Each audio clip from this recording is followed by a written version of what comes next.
Are you a parent who's been told that tummy time is essential for your baby's development, but you're not quite sure why? Or maybe you've heard from older generations that they never did tummy time with their own children and they turned out just fine. Well, I'm here to tell you that tummy time is more important than you might think, and in this video, I'm going to reveal the truth about tummy time and the consequences of not providing enough of it for your little one.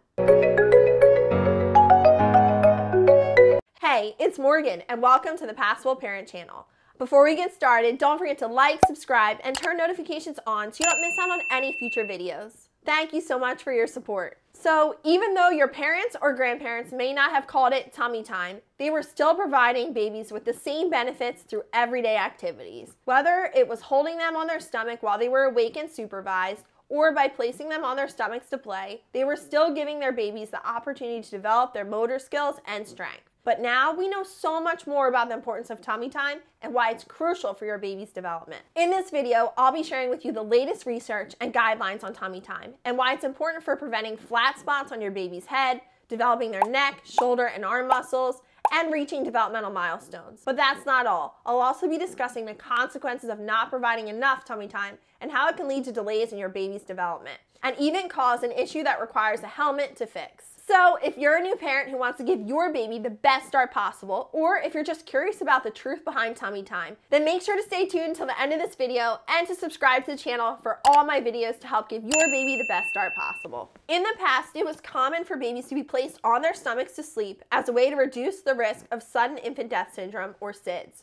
However, research has now shown us that this practice is not safe and actually increases the risk of SIDS. The American Academy of Pediatrics recommends that infants be placed on their backs to sleep to reduce the risk of SIDS. This recommendation was first made in 1992 as a result of studies that found that babies who slept on their stomachs were at a higher risk of SIDS. When babies are placed on their stomachs to sleep, their airway can become blocked, making it difficult for them to breathe. Additionally, when babies are on their stomachs, they may be more likely to rebreathe exhaled air, which can actually cause difficulty breathing. As a result of this research, the American Academy of Pediatrics recommends that all babies be placed on their backs to sleep, both for naps and at night. This includes infants who were previously placed on their stomachs to sleep, as well as those who are at a higher risk of SIDS. And while we're on this topic, I just want to mention the SNOO Smart Sleeper Bassinet. Some of you may have seen that out there. It is pricey, it can be rented, or it can be purchased. The reason why I'm bringing this up is because the FDA just gave it approval as a medical device. So that could mean potential coverage for you through insurance, which I would look into.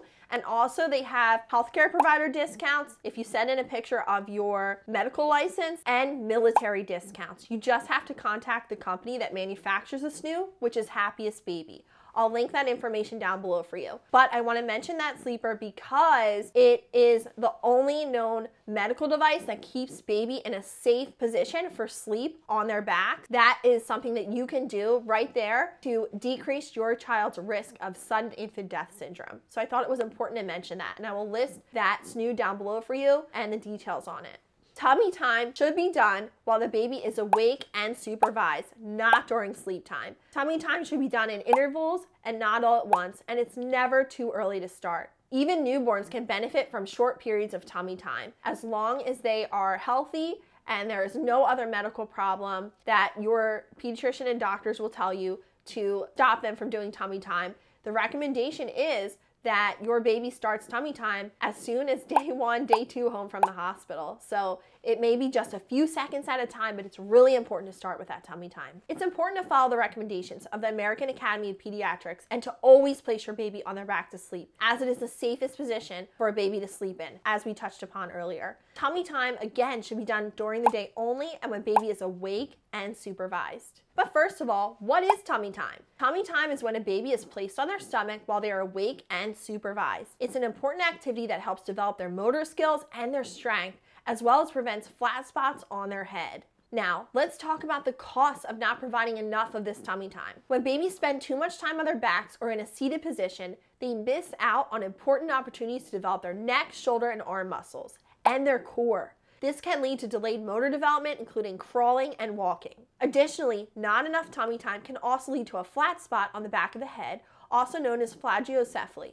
This can occur when babies spend too much time in a seated position, such as a car seat, swing, or bouncer. A flattened head can cause not only a cosmetic issue, but it could cause developmental issues and may require a helmet to correct it. Furthermore, not providing enough tummy time can also lead to delays in reaching developmental milestones. For example, a baby who isn't given enough tummy time may be slower to roll over, sit up, or crawl. Delayed milestones can be a sign of other underlying issues such as muscle weakness, low tone, or developmental delays. So it's really important if you have any concerns to reach out to your pediatrician. And there's also services such as early intervention if you live in the United States, and each state has different rules for it, but you may qualify for a free in-home evaluation of your child if you have any concerns. So how much tummy time does your baby need? The American Academy of Pediatrics recommends that infants be placed on their stomachs for at least 30 minutes a day, spread throughout the day. This can be broken up into shorter intervals such as 10 to 15 minutes a few times a day. And again, start with just seconds at a time. A lot of babies don't enjoy tummy time, and I make a lot of great videos on the topic and helpful tips and shorts in my YouTube feed. So make sure you're subscribed so you see all my short videos too with little helpful tips to make tummy time more fun and how to increase that tummy time for your baby. Again, it's important to note that tummy time should always be supervised, and it's never too early to start or too late. Even newborns can benefit from short periods of tummy time, even just seconds at a time. Another important aspect of tummy time is that it helps to improve your baby's coordination and balance. As they lift their head and shoulders, they are strengthening the muscles in their neck, back, and core.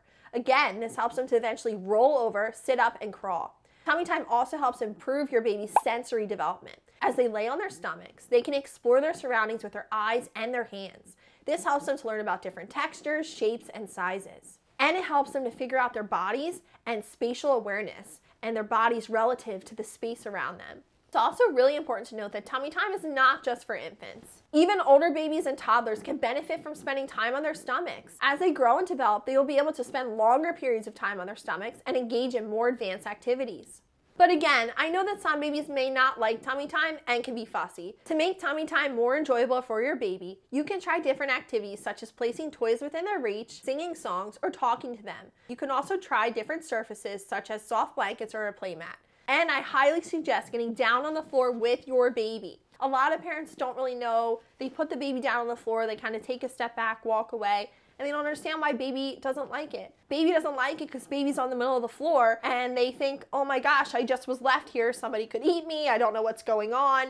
It's terrifying. They like to be close to you. So one really big tip is get down on the floor with your baby. Look at your baby face to face, get on your tummy with them. That really can help them learn to love tummy time. A lot of parents also complain about it causing reflux, or they get really scared when they see babies start to spit up on their stomach. And I get it, it's scary, but tummy time is actually known to help relieve reflux and to help with issues like gas. Placing your baby on their stomach can help promote digestion and help get gas out, and it can even help with the reflux. It's okay if you see a little bit of spit up when baby does tummy time. If baby starts to get really worked up and upset, not just a few little cries here and there, but red-faced and crying and upset, again, by all means, pick them up quickly. You don't want it to be a completely unenjoyable experience for baby, and just work your way up to increasing the time until baby can tolerate it more and more. In addition to tummy time, there are also other ways to promote your baby's development. For example, supervised playtime on the floor and supervised tummy-to-tummy time with you can also help strengthen their muscles and improve their coordination.